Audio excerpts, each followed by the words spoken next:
जय हिंद। आज हम लोग एसएससी जीडी 2023 का सबसे लेटेस्ट एसएससी जी के एसएससी का क्वेश्चन पैटर्न देखने वाले हैं। तो ये हमारा एसएससी 2023 का लेटेस्ट आंसर सेट है, तो आप इसको देखिए और समझिए पैटर्न। और हम इसके आपके 14वें नंबर सेट को यहाँ पे डिस्कस करने वाले। टोटल आपका 76 सेट में ये एग्जाम हुआ था और इसका जो है आपका पीडीएफ जो हमारे टेलीग्राम चैनल पे मिल जाएगा, जिसका लिंक भी डिस्क्रिप्शन में है। और नाम जो आपका टारगेट एसएससी बाय मानिक नायक है। साथ में 2022-23 के जो भी इंपॉर्टेंट एग्जाम हुए हैं एसएससी के द्वारा, उनका आपका क्वेश्चन आंसर जो आपका इंपॉर्टेंट पीडीएफ में इंपॉर्टेंट जो आपका यहाँ पे प्लेलिस्ट बना दिया गया है, आप उसको जाके देख सकते हैं। पहला क्वेश्चन है, केरल का कार्की डका वावू बलि पूर्वजों को खुश करने के लिए एक हिंदू अनुष्ठान है। तो केरल का जो है कार्की डका जो आपका बालू, या तो कार्की डका से नाम याद रखिए, केरल इसका करेक्ट आंसर हो जाएगा। तो कार्की डका बालू बलि पूर्वजों को आपका खुश करने के लिए एक हिंदू अनुष्ठान होता है। कार्की डका वालू इसका करेक्ट आंसर हो जाएगा। कहाँ का? केरल का हो जाएगा।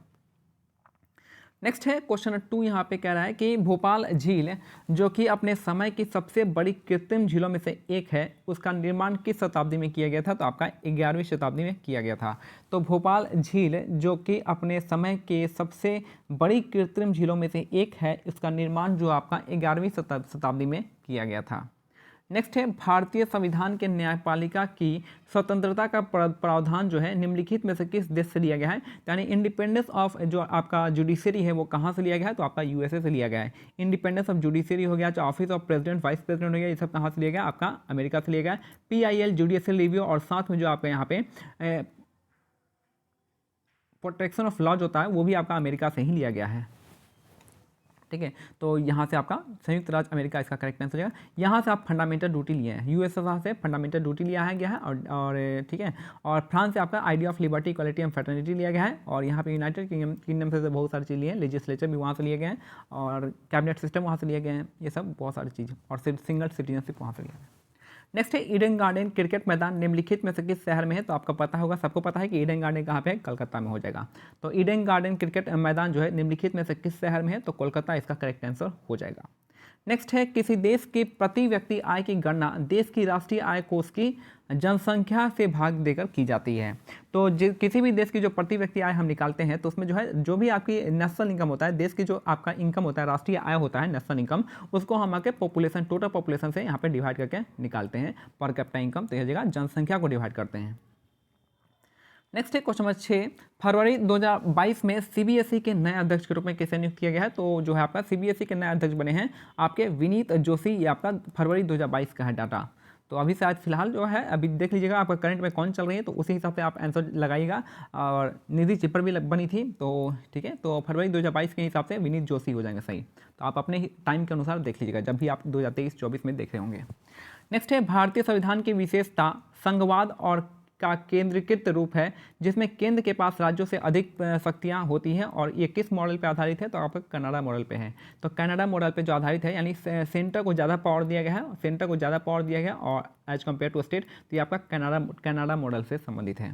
ठीक है, और ठीक है, तो कनाडा मॉडल इसका हो जाएगा। जापान से हम प्रोसीजर इस्टेब्लिश बाय लॉ लिए हैं। ठीक है, जापान से प्रोसीजर इस्टेब्लिश बाय लॉ इसका करेक्ट हो जाएगा, जापान से लिए हैं। सोडियम निम्नलिखित में से किस में रखा जाता है? तो सोडियम जो है केरोसिन में रखा जाता है। सोडियम निम्नलिखित में से किस में रखते हैं? तो केरोसिन इसका करेक्ट आंसर हो जाएगा। नेक्स्ट है, निम्नलिखित में से क्या केंद्रक में मौजूद नहीं होता है? तो रिक्तियाँ इसका करेक्ट आंसर हो जाएगा। तो केंद्रक में जो मौजूद नहीं होता है वो आपका रिक्तियाँ इसका करेक्ट आंसर हो जाएगा। नेक्स्ट है, वर्ष 2019 के लिए बाला सरस्वती पुरस्कार निम्नलिखित में से किसने जीता था? अलारमेल वैली इसका करेक्ट आंसर हो जाएंगे। तो वर्ष 2019 के लिए बाला सरस्वती पुरस्कार जो आपका अलारमेल वैली ने जीता था। फिर से देखिए, मोस्ट इंपॉर्टेंट क्वेश्चन है कि 2019 के लिए बाला सरस्वती पुरस्कार जो है निम्नलिखित में से किसने जीते थे? तो अलारमेल वैली इसका करेक्ट आंसर हो जाएगा। इनका संबंध जो आपका भारतनाट्यम से है।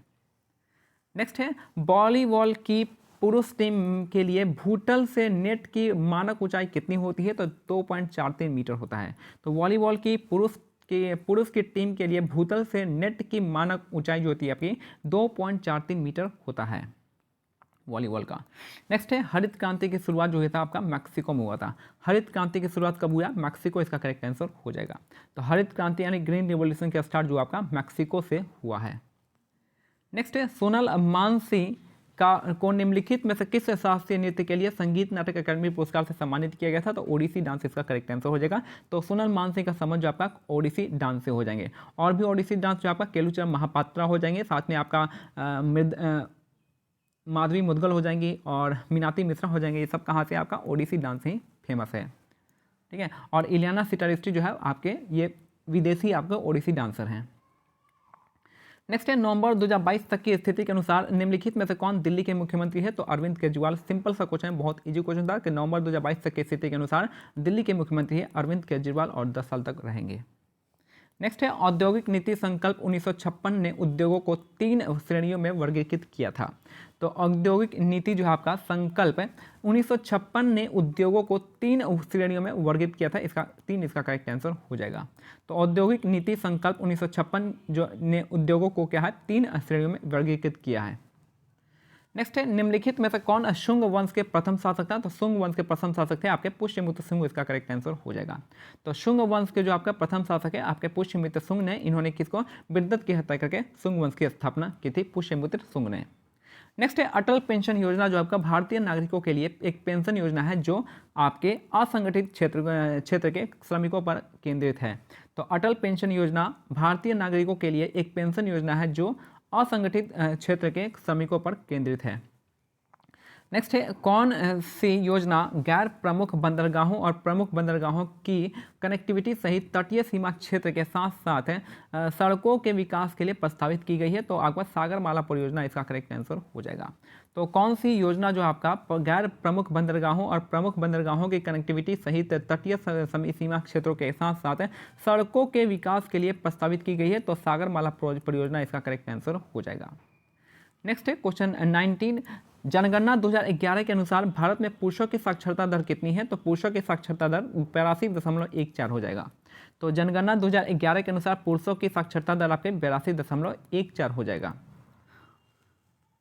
नेक्स्ट है, अंग्रेजों द्वारा पारित निम्नलिखित में से किस अधिनियम ने भारतीयों को हथियार रखने की अनुमति नहीं था? तो आर्म्स एक्ट हो जाएगा 1878 का। और किसके टाइम में आया था? लिटन के टाइम में आया था और 1882 में हटा दिया गया था रिपन के द्वारा। तो आर्म्स एक्ट आया था 1878 में आया था। आपका अंग्रेजों के द्वारा पारित किया गया इस अधिनियम में आपके भारतीयों को हथियार रखने का अनुमति नहीं था। और ये हमारा आज का लास्ट क्वेश्चन था। तो हम लोग अगले सेट में मिलते हैं। और जो भी आपका इंपॉर्टेंट जो आपका PDF है आपका टेलीग्राम चैनल से आप इसको डाउनलोड कर सकते हैं। टेलीग्राम चैनल का नाम है टारगेट SSC बाय मानिक नायक। और आप जो है यहाँ पे लिंक जो है डिस्क्रिप्शन में दे दिया जाएगा, आप उसको वहाँ से भी ज्वाइन कर सकते हैं। साथ में जो भी 2022-23 का आपका इंपॉर्टेंट SSC का जो एग्जाम हुआ है तो उन सब के जो है प्लेलिस्ट बना दिया गया है, आप उसको जाके देख सकते हैं। जय हिंद, जय भारत, धन्यवाद।